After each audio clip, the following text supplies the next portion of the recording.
everybody, welcome back to, as you may remember, we are graduate students from University of Waterloo's Master of Digital Experience Innovation program.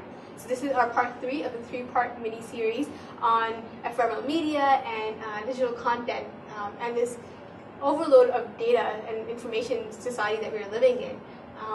So yeah, the topic of today's blog is concentrating on knowledge sharing and content creation and what makes it ephemeral. And yeah, I think that the idea of this user-generated content world that we seem to live in right now hasn't always been the case. It's only been within the last few years, really, that users have started to jump on board contributing more and more content online. What used to be the content was professionals, right? It used to be professional content. So yeah, the digital world is all about interactivity, and now the average person has access to to a variety of different tools that will allow them to create content, whether it's in the form of text or videos or photos. And there's been a shift almost from people relying solely on professional sources of information as the only possible thing to use, to people understanding that getting, whether it's reviews of products or movies, or just people like giving advice or randomly blogging on whatever topic it is, there's been a shift to trust sort of your fellow man rather than the professional news source, which is interesting. Which is interesting. Yeah, let's talk a minute about the old types of media. Let's talk about, you used to trust the news journalists. Yeah. They were the source for reliable information. But even back then, news is ephemeral. Yeah. Right? Yeah. And it continues to be on the web. It's necessary for news to be ephemeral, because if it's not, then it's not current, it's not news, and it's not relevant anymore. But what about people like encyclopedia writers, those professionals, those books that, we've all seen, those big books full of knowledge that came out every year? We trusted those facts, those data, as they went through a process to become that way. That's exactly it, because there was the appearance of a process, a governing body, somebody that we could put our trust in that the information was accurate. Yeah, legitimizes. The physical form of it legitimizes the knowledge. And having actual something you can feel and touch, I think, also adds a degree of legitimacy to the whole process. That I think a lot of, certainly in the early years of Wikipedia, teachers were always shying away from don't use Wikipedia, don't use just web articles and where you're coding and things like that, because Wikipedia was seen as this just source of everybody throwing information in, and there was no body that would authenticate it, that was responsible for that. And I think it made people very skeptical of that sort of crowdsourcing. But what about Wikipedia now? Is it ephemeral?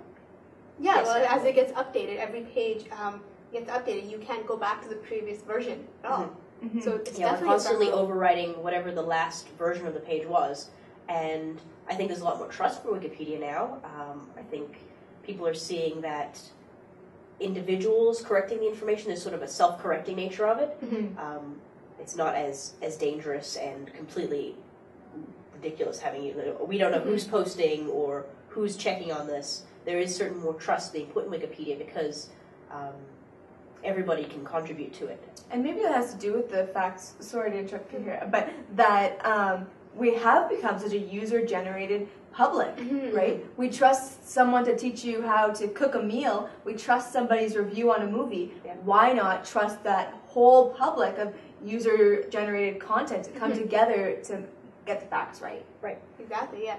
And that nicely brings us to the question we asked in our previous blogs, is that if more people are participating, does that make the content more ephemeral? So if more people are updating Wikipedia, it has to become more ephemeral. Yeah, well, it turns over a lot quicker. Some pages more than others, of course, but anything that was written before gets erased. There's no way to look back into previous Wikipedia posts at all to see what the previous version of that was, what a previous group of people might have thought or wanted to report on that event or that thing. But what about blogs? The more people that write blogs, does that make other blogs more ephemeral? Depending on what you're looking for, right? Yeah. The content's still there. I mean, I guess it all comes down to how engaging your content really is. Because blogs, you can definitely look back to see somebody's archived blog work. Yeah. But at the same time, the more blogs that are out there, you're kind of lost in a sea of other people, so you have to do something to really stand out. More digging is required, That's but what it's I still was there. thinking, because unlike Facebook, no one's actually coming and covering up that thing that you wrote or replacing you as the top. Yeah. But there's such a sea of information out there. It's trying to find that content. And I'm trying to wonder and figure out, does that make something just as ephemeral as having someone come and do the latest tweet or the latest status update that takes over you as the top? Yeah. Right? I'm not sure if those are both ephemeral, and maybe they are, maybe they're not. I'm curious to know what everybody thinks about it, but I definitely think blogs, in some way blogs are kind of like news, because they're information on something. Yeah. And we consider the news ephemeral, because the news is constantly changing. Right. Yeah. So if we consider the news ephemeral and blogs are kind of news-like, then maybe they're ephemeral as well. Yeah. But we talked a lot, the other question we posed quite a bit is this question on the content having an expiry date. For Wikipedia, it seems as though as long as the content is correct, it doesn't expire. Yeah. And I think it also, because you don't have a limitation in the amount of characters you can use, then you care that you do care about the expiry date of certain content, because if there's more information, it's providing more insight. Yeah. So rather than 140 characters that aren't, they're interesting but might not be as insightful as like a 500 word blog. So then I would care. Like I wouldn't care about 140, but I would care about the 500 word blog that is giving me more information. It brings up an interesting point about Wikipedia, because maybe there's two entries and they both are on, maybe they're on different things, but one has just a paragraph of information that's completely accurate, but one has a paragraph of correct information, and then the history, and then all these other aspects, right? Details, you can really get into some depth within Wikipedia, and so I think it's not just correctness, but it's also that depth, right? That they can add that actually you probably didn't have in the old encyclopedias, because you only had so much space and so many books. Had a single paragraph, and the main purpose of encyclopedias was to reference you to other locations so you could find more information. So it was really, an encyclopedia has always just been the tip of the iceberg. Whereas Wikipedia, you can see the tip and then you can go as deep as you want. Yeah, exactly. And in blogs, you can always provide links to things that are related to your topic. Again, which is almost another way of fighting back the ephemeral. Yeah. Is that by prolonging the life of that source. Yeah. By backlinking and providing other people, referencing it to other people. Again, another reason people are fighting to keep content alive. Yeah. Yeah, definitely. And I think in this case, do we want the older content? We've been talking about, does my status update from last week matter, or 3 years ago, or does the tweet I just tweeted 10 minutes ago, is it still relevant? But when we're talking about things like blog entries or Wikipedia entries, well, do we want what was old? I mean, I think the hope with something like Wikipedia is that we are moving towards the most accurate piece of information by sourcing that from a group, which I think by default makes the previous version inaccurate. If it was inaccurate, then why would we even need it? Why would we need it now? Almost obsolete. Exactly. Yeah. From an academic standpoint, I think it'd be somewhat frustrating, because you can't, like, if history is written by the victors, as it were, or the people who win, then you can't really see, how society viewed an event and was writing about an event at point A versus now, because you only have the now. And that's no record. That was always so interesting about the encyclopedias, is you had every year you had this set of books that came out that you can go and you can reference, and if you wanted to make a comparison, that was an option. Exactly. Yeah. But you're right. People do want the current, the now, but whether or not that will come back to bite us, I guess we don't know right now. Because there's no trace, there's no track. And Yeah. how do you find your way back to where you want to go? If you want to, How we got started. How we got started on this whole thing. Yeah. And even, I think it's always interesting to learn about misconceptions, right? Like, learning that the world was round from the world was flat. Like, that's amazing. If it was always just it always just put it updated, like, oh, the world's always been around. Nobody ever thought anything different. Yeah, exactly. Sometimes you can learn more about a society or a group of people by reading, like, how they wrote about something or what they were writing about more than like the actual content of the facts of what they were saying. Yeah, so maybe it would be interesting to have, each set of changes be available, right? So if you wanted to look back, or maybe you could even group them, right? So they could almost do a group it by year. All the changes made within this year you could see.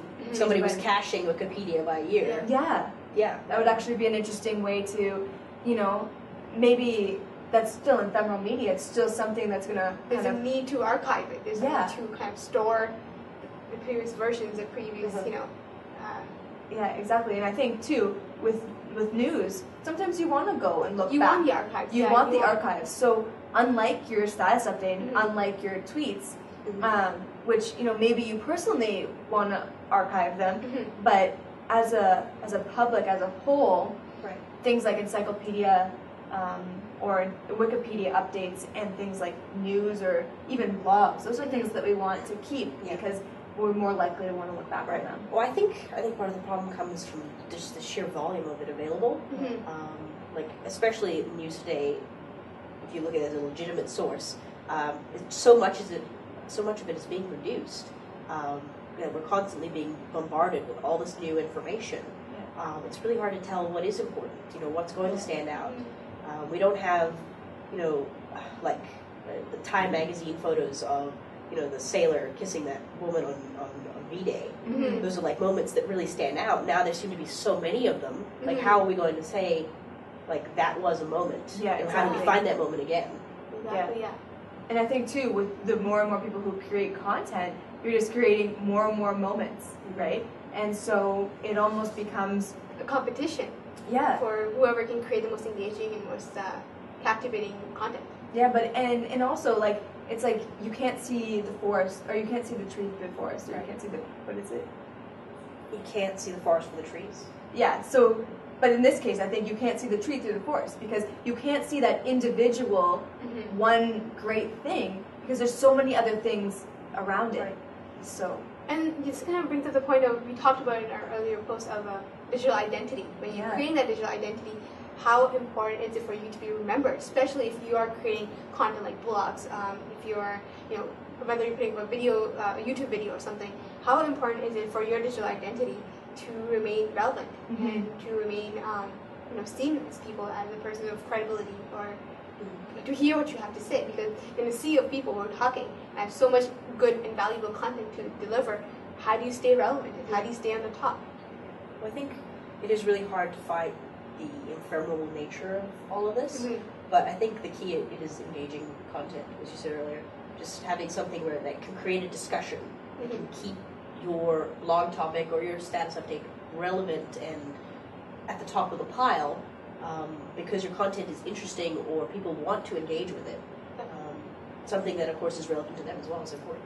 What I think, as well as that, is I think that people, and I want people to hopefully write in and give comments about this and let me know what you guys think, but there is a difference between news and, like, Wikipedia entries, something that's fact, and what people think. And I still think that with all that content out there, people do see the line. People do see that there's two different things. And so I think in that, although both are ephemeral in nature, there is a difference. And so when you're looking for that content that you want to have an archive of, there should be an archive. Okay. But that content where you don't care, right? You almost accept the expiry date, it kind of goes away and you're okay with that. Like, I don't know if that's how people think or if that's just how maybe I view things, I'm not sure. It's almost because we give importance to facts. Yeah. Facts are believable, they're something that ground us, and they give us, as I mentioned, like history, they give us, an identity as facts, whereas opinions are just people talking and people sharing their ideas.